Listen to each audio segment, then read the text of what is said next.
El proclamado presidente interino Juan Guaidó aseguró desde Bogotá, Colombia, tras reunirse con el Grupo de Lima, que volverá a Venezuela. Y en la ONU, en la reunión de emergencia sobre la crisis de ese país, el representante de Estados Unidos dijo que impondrá más sanciones para presionar al gobierno de Nicolás Maduro. Segundo frente a frente entre Donald Trump y Kim Jong-un. Ambos ya están en Vietnam. El presidente de Estados Unidos y el líder de Corea del Norte celebran en la capital Hanoi su segunda cumbre. El tema central del encuentro será la desnuclearización de Pyongyang a cambio del levantamiento de sanciones. Theresa May cede y plantea una prórroga en el Brexit para evitar una nueva crisis en su gobierno. La primera ministra británica aceptó que se pueda retrasar la fecha límite del divorcio del Reino Unido de la Unión Europea si no se aprueba su acuerdo en una nueva votación el 12 de marzo. Enlazamos a Londres. Saludamos con mucho gusto a todos ustedes que nos siguen por la señal de France 24. Bienvenidos a la información en español. Mi nombre es Alan Austri. El proclamado presidente interino de Venezuela, Juan Guaidó, regresaría a Caracas en las próximas horas. Ayer participó en la reunión del Grupo de Lima que se celebró en Bogotá, desde donde dijo a la prensa que estaba trabajando en su regreso y que esta semana estará en Caracas ejerciendo sus funciones. Por su parte, el Consejo de Seguridad de la ONU se reúne de urgencia por la crisis en Venezuela. El enviado especial de Estados Unidos, Elliot Abrams, dijo que Washington impondrá más sanciones para presionar al gobierno de Nicolás Maduro. En la misma reunión, el canciller venezolano Jorge Arriaza dijo que en los camiones que intentaban ingresar ayuda humanitaria a Venezuela traían cables y herramientas para barricadas. Es por ello que enlazamos a Nueva York, en Estados Unidos, con nuestra corresponsal Mamen Sala. ¿Qué afirmaciones que se han dado en el Consejo de Seguridad de la ONU destacas, Mamen? Sí, buenas tardes. Pues sin duda destacar participación del canciller de Venezuela, Jorge Arriaza, quien ha traído unas fotografías a esta reunión especial del Consejo de Seguridad, un poquito para reforzar las afirmaciones que más tarde ha hecho. Ha dicho que colombianos o venezolanos, no lo sabe muy bien, fueron los que desafiaban a los servicios militares y por eso se tuvo que atacar. Ha dicho también que en ese camión que vimos este fin de semana en imágenes incendiado no solamente había comida y medicamentos, ayuda humanitaria, sino que también se habían encontrado cables y herramientas para crear barricadas y enfrentarse al gobierno venezolano, algo que ha vuelto a decir se apoya con unas imágenes que al parecer procederían de la inspección que se hizo de ese camión poco después. Interesante también ha sido, Alan, la intervención de Estados Unidos, quien ha hecho mención de las detenciones arbitrarias de periodistas, como por ejemplo la del periodista Jorge Ramos de la cadena de Univisión, quien era detenido y se les ha confiscado el material grabado y sus teléfonos móviles después de una entrevista con el presidente Nicolás Maduro y de mostrarle imágenes de las calles de Venezuela con niños comiendo de la basura. También hemos visto la intervención de Perú y otros países que apoyan a este presidente interino Guaidó, quienes han dicho que el problema de Venezuela es un problema político y la solución, por lo tanto, también tiene que ser política. Para esto será necesario convocar unas elecciones transparentes y que sean libres. Mamen Sala, te agradecemos este reporte desde Nueva York. Vamos a estar pendientes contigo del desarrollo de esta noticia sobre esta reunión de emergencia de la ONU. Y como bien nos lo mencionaba Mamen Sala, fue deportado de Venezuela el periodista Jorge Ramos de la cadena estadounidense Univisión. El mexicano denuncia que estuvo retenido en el Palacio de Miraflores después de que el presidente Nicolás Maduro se retirara de una entrevista que le hacía porque supuestamente le incomodaron sus preguntas. Desde el gobierno venezolano se refirieron a este episodio como un show barato. El informe es de Juan Pupiales. Este es el video que le mostré. Jorge Ramos grabó él mismo este video en Venezuela. Aparece un grupo de personas comiendo de la basura. Según el reportero mexicano, él compartió estas imágenes con el presidente Nicolás Maduro durante una entrevista el lunes y el mandatario se marchó. Ramos denuncia que posteriormente estuvieron retenidos en el Palacio de Miraflores durante más de 2 horas. Este martes, Ramos y su equipo fueron deportados sin el trabajo que habían realizado. No le gustó, trató de terminar la entrevista y se levantó y se fue. Yo en ese momento le dije, eso es lo que hacen los dictadores, no los demócratas.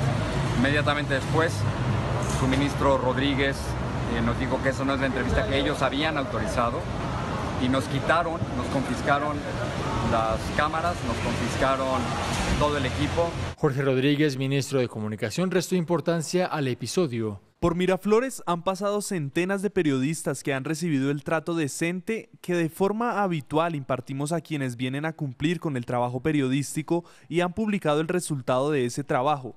No nos prestamos a shows baratos. El gobierno mexicano, que ha decidido ser neutral respecto a la crisis en Venezuela, expresó su preocupación por lo sucedido y protestó ante Venezuela. Somos partidarios de la libertad de expresión, de el respeto que debe de haber para el ejercicio libre del periodismo en México y en el mundo.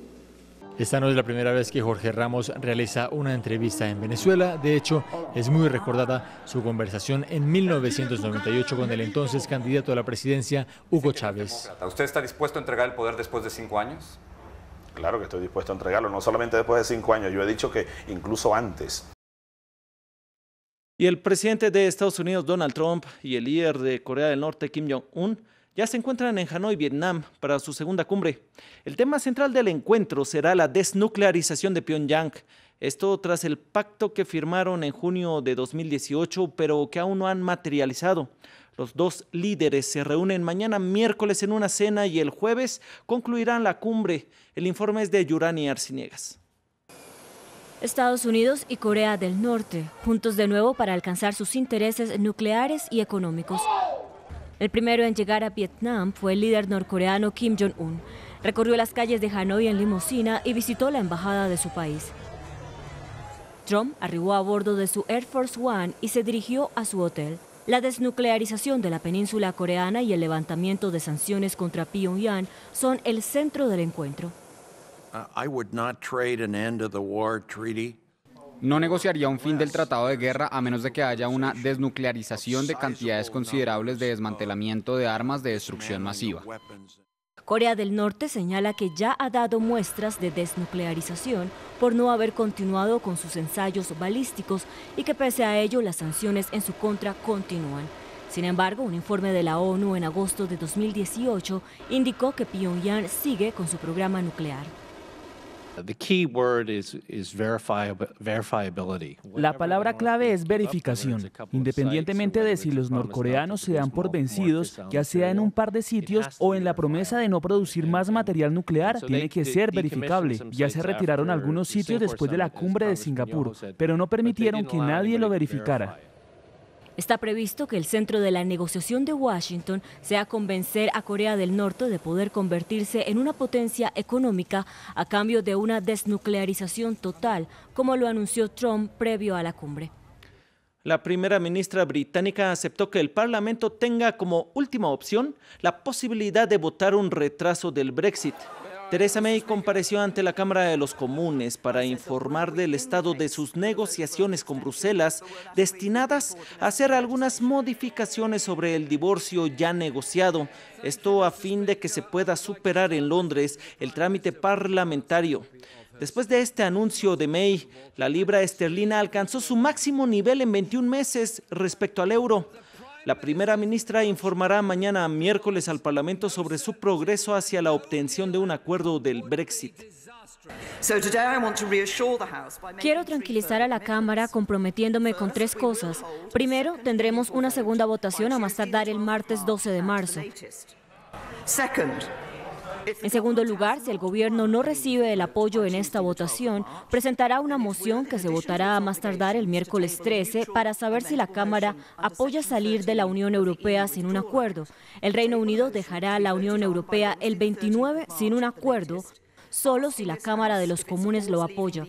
Si no, el 14 de marzo se presentará una moción para ver si el Parlamento quiere una extensión limitada y así modificar la fecha de salida. Es por ello que enlazamos con nuestra corresponsal en Londres. Buenas noches, por allá en la capital británica, Luisa Pulido. ¿Cuáles son los escenarios presentados hoy por Theresa May y por qué esta nueva posición o plan B?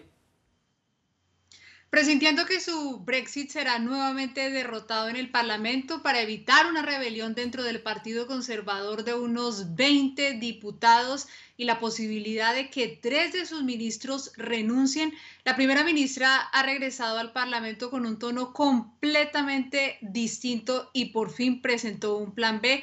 Ya hemos escuchado cuáles son las opciones de voto. El escenario que hasta el momento se ve más probable es la extensión del artículo 50. ¿Qué significa esto?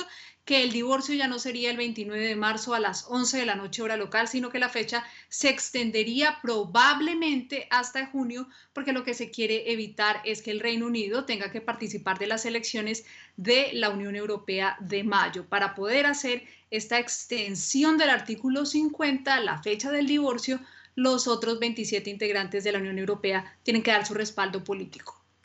Luisa, mañana se celebra una relevante votación, pues ya estamos a menos de 30 días de la fecha pactada para el Brexit.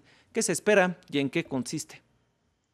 Será una votación de enmiendas. El Parlamento probablemente votará sobre los cambios que quiere hacerle al Brexit. Será la oportunidad para conocer cuáles son esas alternativas que tiene la Cámara de los Comunes para evitar una catástrofe de un Brexit sin acuerdo. Será entonces la posibilidad de que el Parlamento presente sus cartas sobre la mesa.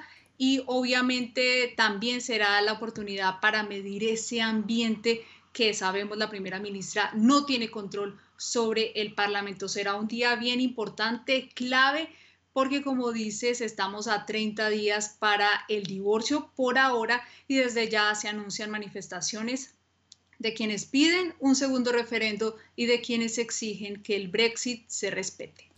Luisa Pulido, te agradecemos esta información con nuestra corresponsal en Londres. Vamos a otros temas, pues la renuncia del ministro de Exteriores de Irán, Javad Zarif, el arquitecto del pacto nuclear que la República Islámica firmó con Estados Unidos durante la administración de Barack Obama y junto a Reino Unido, Francia, China, Rusia y Alemania, tomó por sorpresa al gobierno iraní, desde donde se le considera como un hombre moderado que estuvo siempre en la línea de frente en la batalla contra Estados Unidos. El informe es de David González. No se sabe si el presidente iraní aceptará la renuncia de quien él defiende como una de sus principales armas para resistir la ofensiva de Estados Unidos, Mohammad Javad Zarif.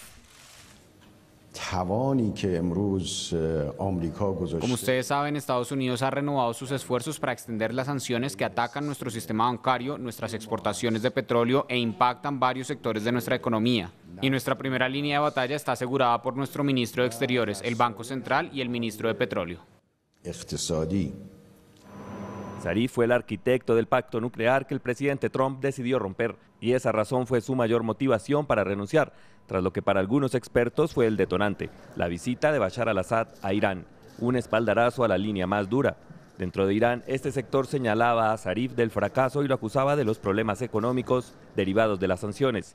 Pero el apoyo de Zarif también es enorme. Fue el ministro estrella por años y la mayoría de congresistas moderados le pidieron a Rouhani que no acepte la renuncia.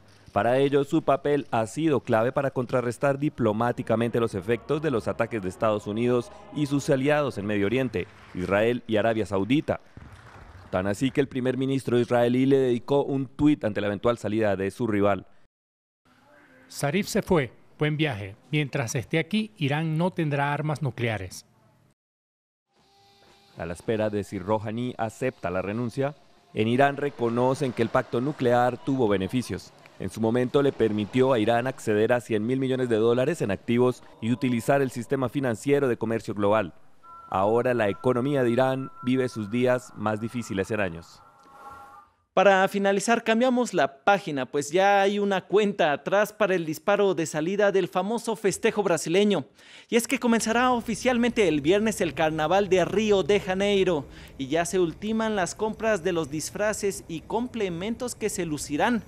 Máscaras, sombreros y confeti para unas celebraciones que durarán 4 días en el emblemático Sambódromo, y se espera también que millones de personas participen en cientos de fiestas callejeras que se llevarán a cabo por toda la ciudad de día y de noche en esta celebración masiva que es considerada como el carnaval más grande del mundo.